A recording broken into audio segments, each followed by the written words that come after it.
कांग्रेस चुनाव हार गई ये कोई नई बात नहीं है।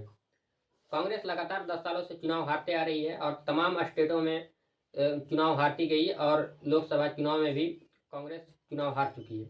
नई बात यह है कि कांग्रेस हरियाणा में चुनाव कैसे हार गई, इसके पीछे क्या कारण है, क्या इसके पीछे रीज़न है, क्यों कांग्रेस इतने मजबूत स्थिति में हरियाणा में होते हुए भी चुनाव हार गई। तमाम एग्जिट पोल, तमाम मीडिया के न्यूज़ चैनलों पर कांग्रेस को बहुमत मिलता हुआ दिखाया जा रहा था, जिसके बावजूद जब फाइनल रिजल्ट आया तो कांग्रेस उसमें हारती हुई दिखाई दी। कल जब सुबह 7 बजे से काउंटिंग स्टार्ट हुई हरियाणा में, तो कांग्रेस को पूर्ण बहुमत मिल रही थी और सरकार बनाने की ओर कांग्रेस बढ़ रही थी। जैसे जैसे दिन आगे बढ़े, दिन ढलती गई, जैसे जैसे 9 बजे के बाद फिर कांग्रेस को बहुमत से दूर दिखाने जाने लगा। 9 से 10, 11, 12 बजते बजते कांग्रेस पूरी तरह से बहुमत से दूर हो गई। यानी कि कांग्रेस की अब पूरी तरह से 12 बज चुकी। उसके बाद फिर कभी लौट कर कांग्रेस बहुमत की ओर नहीं दिखाई दी। कांग्रेस के दफ्तर से अब खुशी बीजेपी के दफ्तर की तरफ जाने लगी और कांग्रेस के कार्यकर्ताओं में मायूसी नजर आने लगी और ये मुड़कर बीजेपी के दफ्तर की तरफ जाने लगी और बीजेपी के कार्यकर्ताओं में, बीजेपी के नेताओं में खुशी देखने को मिलने लगी। तमाम कांग्रेस के दफ्तरों से ढोल वाले और मिठाई, सारे ढोल वाले रिटर्न घर जाने लगे और मिठाई रखी रह गई, मिठाई लौटाने जाने लगी। और ये ढोल वाले अब कांग्रेस बीजेपी के दफ्तर की तरफ चले गए और वहाँ पर मिठाइयाँ भी और जलेबियाँ भी बीजेपी के दफ्तर की तरफ जाने लगी और वहाँ पर खुशी का माहौल बनने लगा।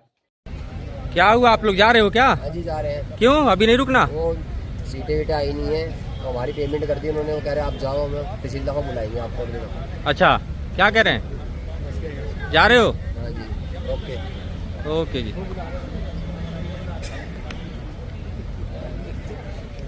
90 सीटों वाले हरियाणा चुनाव में बीजेपी को अकेले 48 सीट मिली, कांग्रेस को 37, INLD यानी कि इंडियन नेशनल लोक दल को 2 सीट और इंडिपेंडेंट को 3 सीट मिली और आज़ाद समाज पार्टी, चंद्रशेखर आज़ाद रावण के जो पार्टी है आज़ाद समाज पार्टी, और दुष्यंत चौटाला के पार्टी जो है जननायक जनता पार्टी, ये दोनों गठबंधन के साथ 90 सीटों पर अपने उम्मीदवार उतारे थे, लेकिन सारे उम्मीदवार हार गए और इनकी जमानत जब्त हो गई। एक भी उम्मीदवार यहाँ से इन गठबंधन का जीत नहीं पाया। अब सवाल ये है कि बीजेपी जिससे किसान नाराज थे, जिससे जवान नाराज थे, जिससे जाट नाराज थे, जिससे यादव नाराज थे, जिससे मुसलमान नाराज थे, जिससे दलित नाराज थे, जिससे बेरोजगार नाराज थे, वो बीजेपी पार्टी आखिर हरियाणा में चुनाव जीत कैसे जाती है? इसके पीछे कई कारण हैं, इन कारणों पर हम बात करेंगे आगे। और कांग्रेस हरियाणा में चुनाव कैसे हार जाती है, जिसके बताई जाती थी कि कांग्रेस की लहर है, कांग्रेस बीजेपी की 10 साल की एंटी अनकम्बेंसी है और बीजेपी रोजगार नहीं दे पा रही है। वहाँ पर जो मुख्यमंत्री थे मनोहर लाल खट्टर, उनके खिलाफ नाराजगी थी। नरेंद्र मोदी की जो चेहरे पर जो वोट मिलती थी, वो भी उस चेहरे पर वहाँ पर वोट मिलती हुई नज़र नहीं आ रही थी और एक तरह से पूरी तरह से जो हवा कह लें या आंधी कह लें, वो पूरी तरह से कांग्रेस की तरफ थी।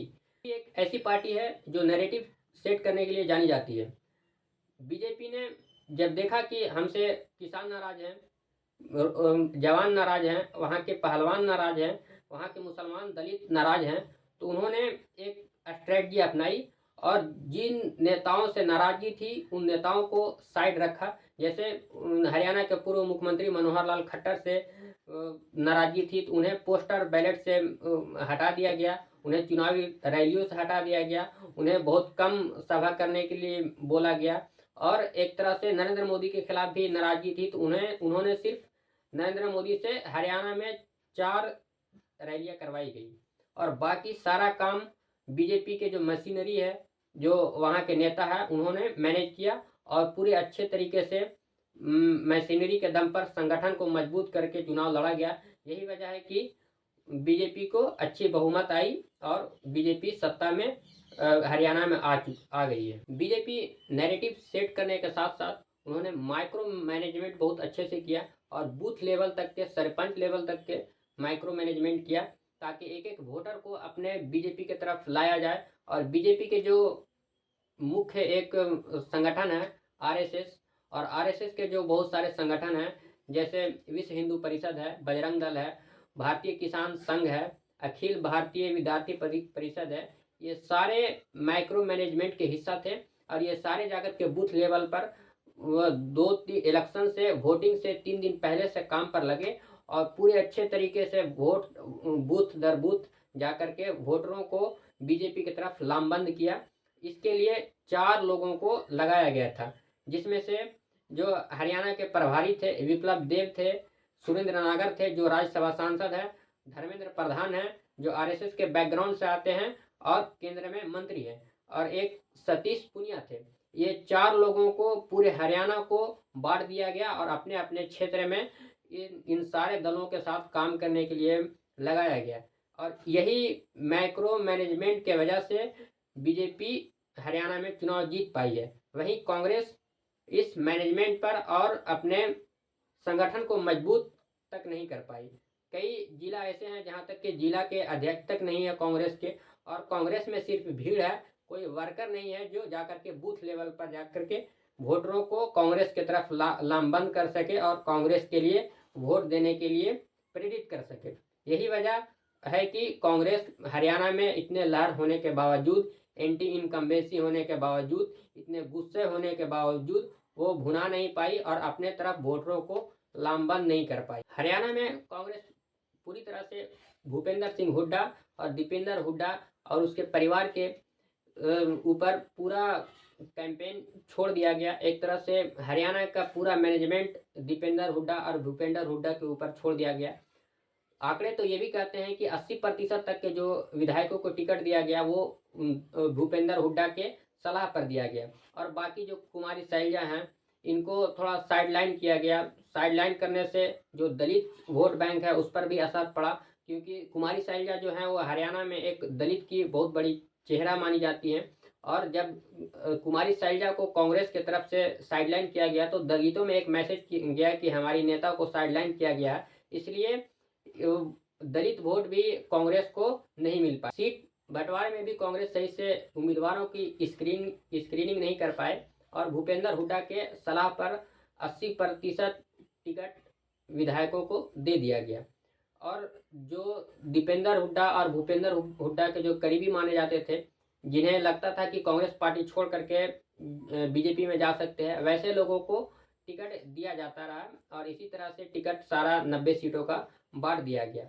जबकि वहीं बीजेपी उम्मीदवारों के स्क्रीनिंग में ये देखती है कि ये क्या उम्मीदवार चुनाव जीत सकता है, इस सीट में इस उम्मीदवार का कितना संगठन मजबूत है, कितने लोगों का वोट अपने तरफ कर सकता है, इस आधार पर टिकट बांटी गई बीजेपी में। यही वजह है कि 14 विधायकों का बीजेपी ने टिकट काट दिया, जिसमें से 10 नए विधायक जीत गए। कांग्रेस ने 28 विधायकों को रिपीट टिकट दिया, जिसमें से आधे से ज़्यादा चुनाव हार गए। और एक वजह ये भी रही कि इंडिपेंडेंट जो बागी लोग हैं उन्हें भी कांग्रेस साधने में नाकाम रही है पूरी तरह से। 14 सीट ऐसी हैं जिसमें से जो कांग्रेस के जो बागी लोग थे, जिन्होंने इंडिपेंडेंट अपना पर्चा भरा था, उन्होंने 14 सीटों पर कांग्रेस का खेल बिगाड़ दिया और बीजेपी वहां से जीतने में कामयाब रही है। 5 सीट ऐसी थी जहां पर आम आदमी पार्टी ने कांग्रेस का खेल बिगाड़ दिया और वहां पर बीजेपी निकल गई। कांग्रेस को चाहिए था कि जो बागी है उन्हें उनसे बात करना चाहिए था, उसके साथ अपने साथ ले करके उनको टिकट देना चाहिए था, और इस आधार पर टिकट देना चाहिए था कि क्या जिस कैंडिडेट को टिकट दिया जा रहा है वो कैंडिडेट उस कंस्टिट्यूएंसी से क्या जीत पाएगी, इस आधार पर टिकट मिलना चाहिए। लेकिन कांग्रेस पूरी तरह से भूपेंद्र हुड्डा के ऊपर डिपेंड रही। यही वजह है कि कई इंडिपेंडेंट कैंडिडेट जो हैं वो कांग्रेस के उम्मीदवारों से ज़्यादा वोट लाती दिखाई दिए। कांग्रेस पार्टी समान विचारधारा के पार्टियों को भी अपने तरफ लाने में पूरी तरह से नाकाम रही है। जैसे चंद्रशेखर आज़ाद की पार्टी, आज़ाद समाज पार्टी, या आम आदमी पार्टी, और अखिलेश यादव की समाजवादी पार्टी, ये पार्टियां भी वहाँ कांग्रेस से हरियाणा में गठबंधन करना चाहती थी, लेकिन कांग्रेस के आला कमान या भूपेंद्र हुड्डा या दीपेंद्र हुड्डा के वजह से ये गठबंधन वहाँ पर हरियाणा में नहीं हो पाया। यही वजह है कि जो दलित वोट है वो कुछ कुमारी शैलजा के नाराजगी के वजह से बीजेपी की तरफ शिफ्ट हो गया और कुछ दलित वोट चंद्रशेखर आज़ाद रावण की तरफ शिफ्ट हो गया और कांग्रेस को पूरी तरह से दलित वोट मिल नहीं पाई। हार का एक मुख्य कारण ये भी है। और समाजवादी पार्टी के जो मुखिया अखिलेश यादव हैं वो भी 1-2 सीट हरियाणा में मांग रहे थे। उनके साथ भी बातचीत करके कांग्रेस को उसके साथ लाना चाहिए था और कांग्रेस को हरियाणा में उनसे प्रचार करवाना चाहिए था। अहिर बेल्ट जो है हरियाणा में, यादव का जो बेल्ट है, एक अच्छी खासी आबादी मानी जाती है हरियाणा में, वो पूरी तरह से बीजेपी की तरफ शिफ्ट हो गई और बीजेपी को वोट दिया। अखिलेश यादव को हरियाणा में 1-2 सीट दे करके उसे इस तरह से मैनेज किया जा सकता था, लेकिन ये भी काम कांग्रेस पार्टी करने में पूरी तरह से नाकाम रही और हार का एक मुख्य कारण ये भी है। हरियाणा में कांग्रेस के हार के बाद इंडिया गठबंधन से भी आवाज़ें उठने लगी है। शिवसेना उद्धव गुट के नेता प्रियंका चतुर्वेदी ने कही है कि हरियाणा में जो कांग्रेस है वो 1-to-1 फाइट में पूरी तरह से हार गई है और कांग्रेस कहीं भी बीजेपी के साथ 1-to-1 फाइट नहीं कर सकती है। बीजेपी कांग्रेस जब भी चुनाव जीतती है तो गठबंधन के साथ ही चुनाव जीतती है। आपको याद होगा कुछ दिन बाद महाराष्ट्र और झारखंड में भी चुनाव होने हैं और जब कांग्रेस हरियाणा में चुनाव हारी है तो इसको लेकर के पूरे इंडिया गठबंधन के लोगों की प्रतिक्रिया आ रही है और कांग्रेस पर दबाव भी बनाया जा रहा है। हालांकि कांग्रेस पार्टी ने इलेक्शन कमीशन और ईवीएम पर कई गंभीर सवाल खड़े किए और आंकड़ों को अपडेट को लेकर कांग्रेस महासचिव जयराम रमेश ने इलेक्शन कमीशन ऑफ इंडिया को एक खत भी लिखा, जिसके और आरोप लगाया कि जो हरियाणा में जो चुनावी नतीजे आ रहे हैं उन्हें जानबूझकर चुनाव आयोग के वेबसाइट पर धीमे शेयर किया जा रहा है और प्रशासन पर दबाव बनाया जा रहा है। इस बात को लेकर के जयराम रमेश ने इलेक्शन कमीशन को चिट्ठी लिखा, जिसके बाद इलेक्शन कमीशन ने इस आरोप को सिरे से खारिज कर दिया और पवन खेड़ा जो कांग्रेस के प्रवक्ता हैं उन्होंने रिजल्ट आने के बाद प्रेस कॉन्फ्रेंस की और उन्होंने कहा कि ये तंत्र की जीत है और लोकतंत्र की हार है। हरियाणा में चुनाव हुआ जिसके नतीजे बिल्कुल अप्रत्याशित हैं और यहां तक कि यह भी कहेंगे कि अस्वीकार्य हैं। जिस तरह की शिकायतें लगातार आ रही हैं, अभी हम जयराम रमेश जी और मैं जिस कमरे में बैठे थे वहां भी लगातार शिकायतें हमारे नारनौल के कैंडिडेट राव नरेंद्र सिंह हो गए या पानीपत के कैंडिडेट हो गए, 3 जिलों से हिसार, महेंद्रगढ़, पानीपत, यहां से लगातार शिकायतें आ रही कि कैसे बैटरीज जो मशीन की थी वो 99% थी और जिन मशीनों की बैटरीज 99% थी उन मशीनों में नतीजा एक आया, हमें हराने वाला नतीजा आया, और जो मशीनें नहीं जिनको छेड़ा गया, जिनकी बैटरी 60-70% जो स्वाभाविक है होनी चाहिए थी, उसमें हम जीत रहे हैं हमारे कैंडिडेट। तो हम ये सारी शिकायतें इकट्ठी कर रहे हैं। हमारे कैंडिडेट्स ने वहां रिटर्निंग ऑफिसर्स को शिकायतें दी हैं और दे रहे हैं अभी, लेकिन आने वाले कुछ दिनों में ये सारी शिकायतें लेकर हम चुनाव आयोग में जल्दी ही जाएंगे और अपनी शिकायत वहां दर्ज कराएंगे। इस तरह का नतीजा कहीं भी धरातल पे नहीं दिख रहा था। आप लोग भी गए, हम लोग भी गए, सब घूम रहे थे। कोई ये नहीं मान सकता कि हरियाणा में इस तरह का अप्रत्याशित नतीजा आएगा। हम सब अचंभित हैं। ये अगर एक लाइन में इसको कहा जाए तो ये तंत्र की जीत है और लोकतंत्र की हार है। हम इसे स्वीकार नहीं कर सकते।